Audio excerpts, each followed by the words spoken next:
ہندوستان کے ایک مشہور ریاضی دان کو میتھمیٹکس کے ایک سوال نے بڑی مشکل میں ڈال رکھا تھا۔ سر ضیاء الدین احمد ڈاکٹر آف سائنس کی ڈگری حاصل کرنے والے پہلے ہندوستانی مسلمان ریاضی دان تھے، لیکن اس سوال کو حل کرنا ان کے لیے بھی مشکل تھا۔ وہ جرمنی جانا چاہتے تھے، لیکن علی گڑھ کے شعبہ اسلامیات کے پروفیسر سلمان اشرف بہاری نے انہیں مشورہ دیا، جرمنی کے بجائے بریلی کا سفر کریں، وہاں ایک عالم دین شاید آپ کی مشکل آسان کر دیں۔ برطانیہ کی مشہور کیمبرج یونیورسٹی سے ڈگری لینے والے ضیاء الدین کو بڑی حیرت ہوئی۔ جس سوال کا حل ان کے پاس نہیں، بھلا ایک مذہبی عالم اسے کیسے حل کر سکتا ہے؟ بہرحال ڈاکٹر ضیاء الدین عالم دین کی خدمت میں حاضر ہو گئے، سوال ان کے سامنے رکھا، اور یہ کیا تھوڑی دیر میں ہی حل سامنے تھا۔ ڈاکٹر ضیاء الدین کہتے ہیں، میرے اس سوال کا جواب بہت مشکل تھا، اسے حل نہیں کیا جا سکتا تھا، مگر عالم دین نے فوراً ایسا جواب دیا جیسے اس مسئلے پر کافی ریسرچ کر رکھی ہو۔ یہ تھے مفسر، محدث، فقیہ، فلسفی، ماہر لسانیات، شاعر اور ہاں ریاضی دان بھی، مولانا احمد رضا خان بریلوی۔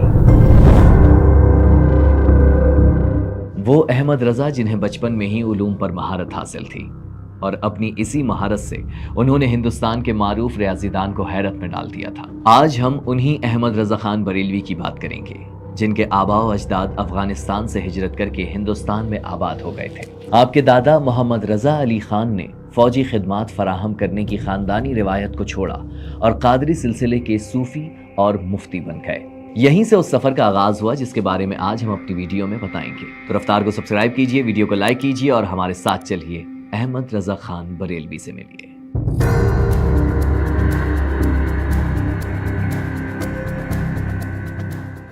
یہ جون 1856 ہے۔ ہندوستان کے مسلمانوں کے حالات بہت خراب ہیں۔ ملک پر ان کے تقریباً 1000 سالہ اقتدار کا سورج بس ڈوبنے کو ہے۔ 7 سمندر پار سے آنے والے انگریز ملک کے سیاہ و سفید کے مالک بن رہے ہیں۔ ایک جانب مسلمانوں اور قابض طاقتوں کی کشمکش چل رہی ہے، تو دوسری جانب انگریزوں کے خلاف مزاحمت کرنے والے علماء بھی آپس میں بٹے ہوئے ہیں۔ اس تقسیم کی بڑی وجہ تھی شاہ ولی اللہ کے پوتے شاہ اسماعیل شہید کی کتاب تقویت الایمان۔ ان کے مخالف میں ایک بڑا نام تھا، مولانا نقی علی خان کا۔ وہ ان علماء میں سے تھے جنہوں نے اس کتاب کے رد میں کتابیں لکھی تھیں۔ انہی مولانا نقی علی خان کے ہاں 14 جون 1856 کو ایک بیٹے کی پیدائش ہوئی۔ نام رکھا گیا احمد رضا خان۔ بچہ ذرا بڑا ہوتا ہے تو اپنے حافظے سے سب کو حیران کر دیتا ہے۔ استاد سبق دیتے، وہ 1 یا 2 مرتبہ کتابیں دیکھتا اور بند کر دیتا۔ جب سبق پوچھا جاتا تو لفظ با لفظ سنا دیتا۔ استاد روز یہ سب دیکھتے اور حیران ہو جاتے۔ بالآخر ایک دن کہہ اٹھے، احمد میاں، تم آدمی ہو یا جن؟ مجھ کو پڑھاتے دیر لگتی ہے مگر تم کو یاد کرتے دیر نہیں لگتی۔ بہرحال بلا کی ذہانت کے مالک احمد رضا نے صرف 13 سال کی عمر میں دینی و عقلی علوم کی تعلیم مکمل کی۔ فتاوی کی تربیت دوران تعلیم اپنے والد سے ہی حاصل کی، اور اسی عمر میں والد کی زیر نگرانی فتوے لکھنے شروع کر دیے۔ 7 سال بعد انہیں اس کی مستقل اجازت مل گئی، یہاں تک کہ 1880 تک احمد رضا خان ہندوستان کے مشہور فقیہ اور مفتی بن چکے تھے۔ ان کے پاس ہر روز ملک بھر سے سوالات آتے، بلکہ ملک سے باہر سے بھی، چین، وسط ایشیا، افریقہ، یہاں تک کہ امریکہ سے بھی۔ فتوے دینے میں مولانا احمد رضا خان بریلوی بڑی احتیاط سے کام لیتے، اس بات کا خاص خیال رکھتے کہ شریعت نے جہاں تک رعایت دی ہے، رعایت دی جائے۔ انہوں نے یہ اصول دیا کہ مفتی کے لیے یہی کافی نہیں کہ مختلف اقوال نقل کر دے، بلکہ اس کے لیے یہ بھی ضروری ہے کہ وہ مختلف اقوال میں فرق کر کے ایک کو دوسرے پر ترجیح دے سکے اور حتمی فیصلہ صادر کر سکے۔ جیسے سوال اٹھا کہ کیا مزارات کے آگے سجدہ جائز ہے؟ مولانا احمد رضا خان بریلوی نے غیر اللہ کے لیے سجدہ عبادت کو کفر اور شرک، جبکہ سجدہ تعظیمی کو حرام قرار دیا۔ جب سوال ہوا کہ ایسی قوالی جس میں آلات موسیقی وغیرہ کا استعمال ہو، اس میں شرکت جائز ہے، تو جواب دیا ایسی قوالی حرام ہے۔ حاضرین سب گناہگار ہیں، اور ان سب کا گناہ ایسا عرس کرنے والوں اور قوالوں پر ہے۔ سوال ہوا کہ کیا فرضی مزار بنانا، اس پر چادر چڑھانا، فاتحہ پڑھنا اور اصلی مزار کا سا ادب کرنا جائز ہے؟ آپ نے جواب میں لکھا، یہ ناجائز اور بدعت ہے۔ اگر کوئی بزرگ کسی کو خواب میں مزار بنانے کا حکم دے تو ایسے خوابوں کی کوئی شرعی حیثیت نہیں۔ یہ جنوری 1906 ہے۔ اعلیٰ حضرت فریضہ حج ادا کرنے کے لیے حجاز مقدس میں ہیں۔ یہ ان کی زندگی کا دوسرا حج ہے، مگر اس بار ان کے سامنے ایک مہم بھی ہے۔ شاید وہ ایک مشن پر آئے ہیں۔ انہوں نے مکہ مکرمہ اور مدینہ منورہ کے 30 نامور فقہا کے سامنے اپنا ایک فتویٰ پیش کیا ہے، جس کے مطابق مولانا احمد رضا خان نے مرزا غلام احمد قادیانی کے علاوہ اکابر دیوبند کو بھی کافر قرار دیا ہے۔ ان میں مولانا رشید احمد گنگوہی، مولانا قاسم ناناتوی، ان کے جانشین مولانا خلیل احمد سہارنپوری اور مولانا اشرف علی تھانوی شامل ہیں۔ احمد رضا خان نے عرب علماء کے سامنے اپنا مقدمہ ایک سوال کسی صورت میں پیش کیا کہ کیا عوام کو ایسے لوگوں سے نہیں بچانا چاہیے جو خدا اور اس کے رسول کی توہین کرتے ہوں، اور بالآخر وہ حرمین کے علماء کی تائید حاصل کرنے میں کامیاب ہو گئے۔ یہ فتویٰ بعد میں حسام الحرمین کے نام سے شائع ہوا اور ہندوستان میں تہلکہ مچا دیا۔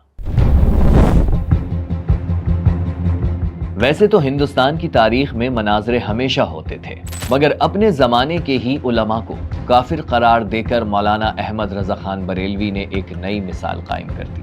وہ اپنے دیوبندی مخالفین پر ایک لیبل لگوانے میں کامیاب ہو گئے، ہندوستانی وہابی کا لیبل۔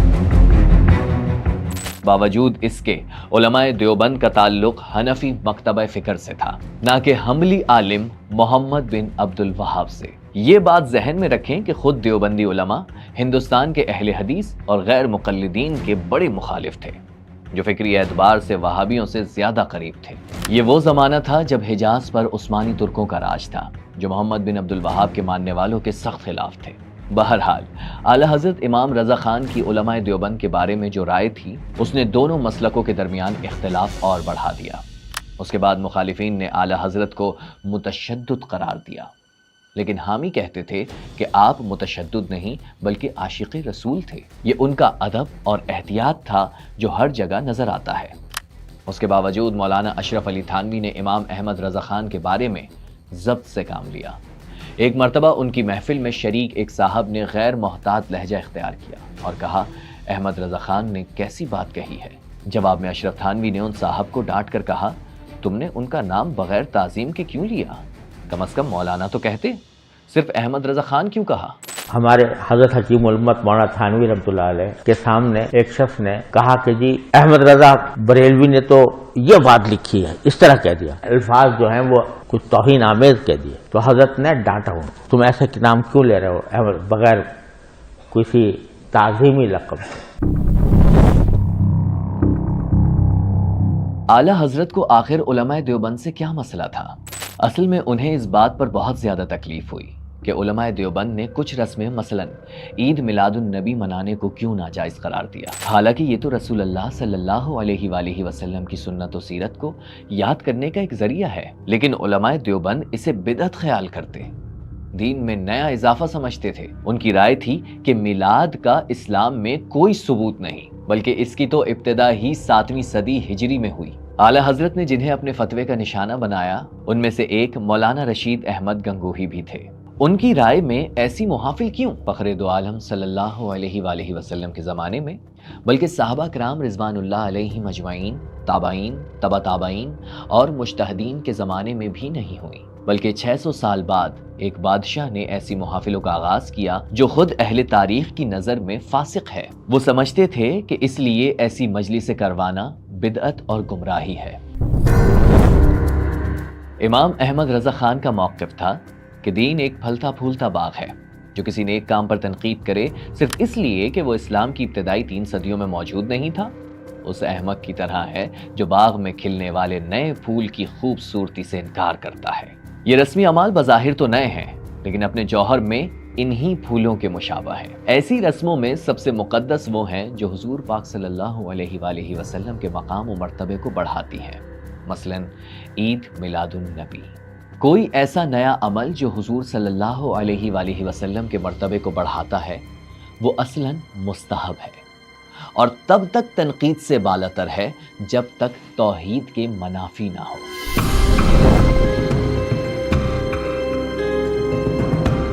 پہلی جنگ عظیم کے بعد خلافت عثمانیہ کمزور پڑ گئی تھی، خلافت کا خاتمہ یقینی نظر آنے لگا۔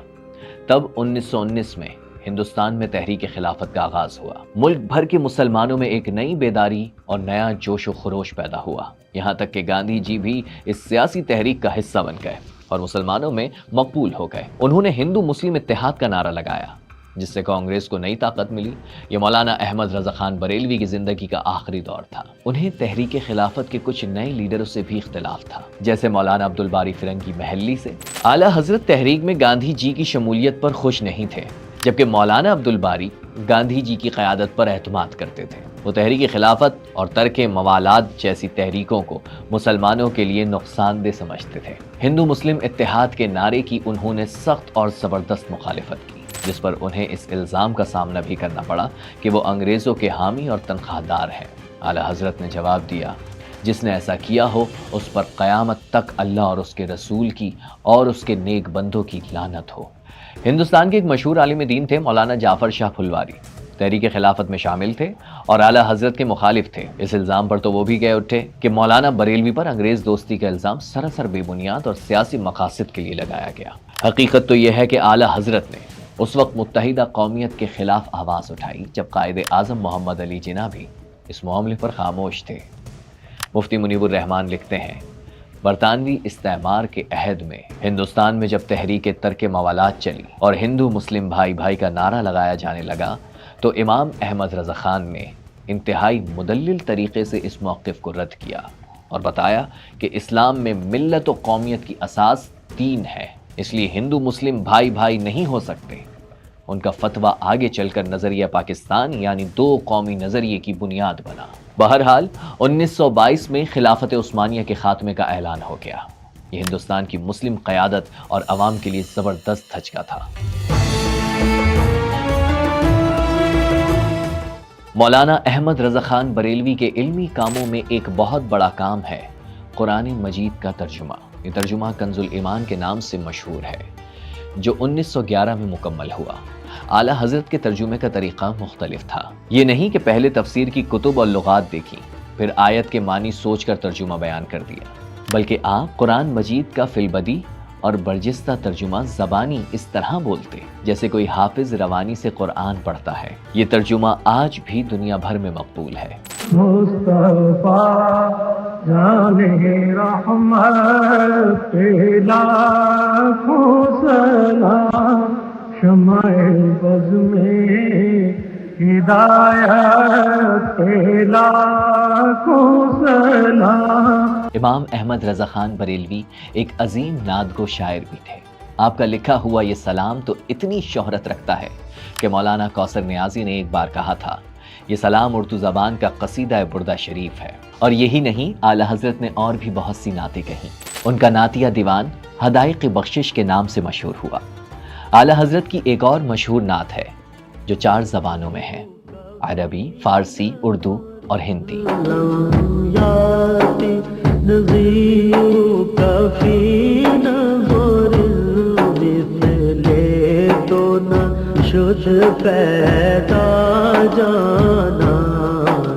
یہ آج بھی بہت عقیدت اور شوق سے پڑھی جاتی ہے۔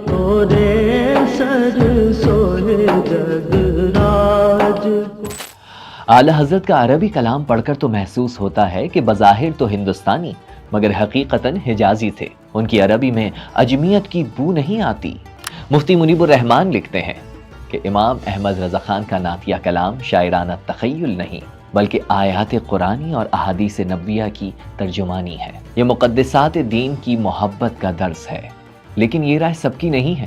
معروف اسکالر ڈاکٹر اسرار احمد خان نے مولانا احمد رضا خان بریلوی کے کلام میں کچھ مقامات پر شاعرانہ مبالغہ آمیزی کی نشاندہی بھی کی ہے۔ مولانا احمد رضا خان صاحب بریلوی انہوں نے تو یہ شعر کہا ہے، وہی جو مستوی عرش تھا خدا ہو کر، اتر پڑا وہ مدینے میں مصطفیٰ ہو کر۔ تو مولانا محمود احمد رضوی صاحب نے فرمایا کہ اس پر ہمارا عقیدہ نہیں ہے، یہ ہمارے عقیدے میں شامل نہیں ہے۔ انہوں نے اعلان برات کیا۔ تو اصل میں یہ وہی شاعرانہ مبالغہ آمیزی ہے۔ حضرت مولانا امام احمد رضا خان بریلوی کی تصانیف کی تعداد تقریباً 1000 بتائی جاتی ہے۔ صرف فتاوی رضویہ ہی 30 جلدوں پر مشتمل ہے۔ اس میں لگ بھگ 7000 سوالوں کے جوابات شامل ہیں۔ اعلیٰ حضرت کی شخصیت اور علمی کام پر پروفیسر ڈاکٹر مسعود احمد نے بڑی تحقیق کی. لکھتے ہیں امام احمد رضا کا کہنا تھا کوئی علم و فن اللہ کے ذکر سے خالی نہیں ہونا چاہیے.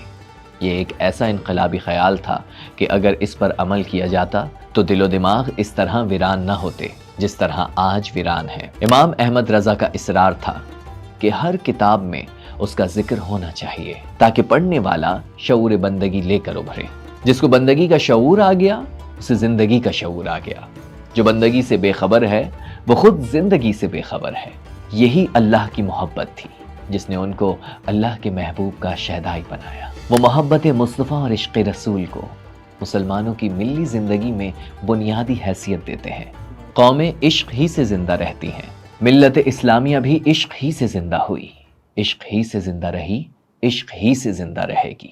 لیکن ہمیں جغرافی میں پڑھایا جاتا ہے کہ ارتھ جو ہے وہ سورج کا چکر لگاتا ہے. یہ لاجک یہ غلط ہے بیٹا. سائنس کی یہ تھیوری جو ہے نا یہ درست نہیں ہے. اور اعلیٰ حضرت جو ہمارے نا امام اہل سنت اعلیٰ حضرت نے یہ پروف کیا ہے کہ زمین ساکن ہے.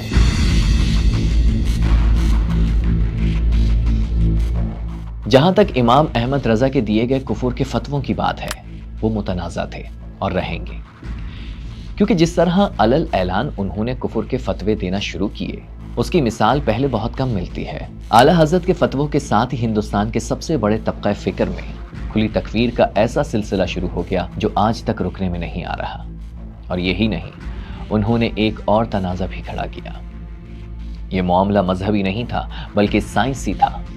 اعلیٰ حضرت نے کہہ دیا کہ زمین حرکت نہیں کر رہی بلکہ ساکن ہے, اور صرف کہا نہیں, اس پر ایک کتاب فوز مبین بھی لکھ ڈالی. 105 دلائل دیے اور اپنے تئیں نظریہ حرکت زمین کو باطل قرار دے دیا. اب یہ بات کیونکہ اعلیٰ حضرت نے کہہ ڈالی ہے تو دبے دبے الفاظ میں آج بھی بریلوی علماء یہی بات کرتے ہیں. کھلم کھلا تو نہیں لیکن اشارتاً یا پھر جہاں ذکر آئے زمین کے گردش نہ کرنے کی حمایت نہ کر کے. 28 اکتوبر سال 1921 جمعے کا دن تھا اور تاریخ تھی 25 صفر المظفر. اعلیٰ حضرت کا آخری وقت آ پہنچا. انہوں نے وصیت نامہ تحریر کرایا. جب 2 بجنے میں 4 منٹ باقی تھے تو وقت دریافت کیا. جواب ملا 1:56. فرمایا گھڑی رکھ دو. تھوڑی دیر گزری تو بھائی مولانا محمد رضا خان سے کہا وضو کر کے آؤ اور قرآن عظیم لاؤ. بھائی ابھی واپس نہ آئے تھے کہ برادرم مصطفیٰ رضا خان سے کہا سورہ یاسین اور سورہ رات کی تلاوت کرو. ہدایت کے مطابق دونوں صورتیں پڑھی گئیں. انہوں نے کئی بار سفر کی دعا پڑھی, پھر کلمہ لا الہ الا اللہ محمد الرسول اللہ پڑھا اور کچھ ہی دیر میں روح پرواز کر گئی. ان للہ و ان الیہ راجعون. اعلیٰ حضرت کی وصیت کا ایک حصہ یہ تھا جس سے اللہ اور رسول صلی اللہ علیہ وآلہ وسلم کی شان میں ادنا توہین پاؤ, پھر وہ تمہارا کیسا ہی پیارا کیوں نہ ہو, فوراً اس سے جدا ہو جاؤ. جس کو بارگاہ رسالت میں ذرا بھی گستاخ دیکھو, پھر وہ کیسا ہی بزرگ معظم کیوں نہ ہو, اپنے اندر سے اسے دودھ کی مکھی کی طرح نکال پھینک دو. شاید یہی وجہ ہے کہ جب حضرت مولانا اشرف علی تھانوی کو اعلیٰ حضرت امام احمد رضا خان کے انتقال کی خبر ملی تو فوراً دعا کے لیے ہاتھ اٹھا لیے. حاضرین میں سے کسی نے پوچھ لیا کہ وہ تو عمر بھر آپ کو کافر کہتے رہے, آپ ان کے لیے دعائے مغفرت کر رہے ہیں. تو فرمایا مولانا احمد رضا خان نے ہم پر کفر کے فتوے اس لیے لگائے کیونکہ انہیں یقین تھا کہ ہم نے توہین رسول کی ہے. اگر وہ یہ یقین رکھتے ہوئے بھی ہم پر کفر کا فتویٰ نہ لگاتے تو وہ خود کافر ہو جاتے.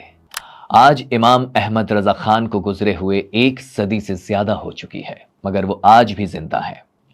اس آواز میں جو بر صغیر کی ہزاروں مساجد سے تقریباً روزانہ بلند ہوتی ہے. یہ آواز اعلیٰ حضرت کی یاد دلاتی ہے, اور جب تک یہ آتی رہے گی اعلیٰ حضرت زندہ رہیں گے. مصطفیٰ جان رحمت پہ لاکھوں سلام. ہدایت پہ لاکھوں سلام, سمے بز میں ہدایت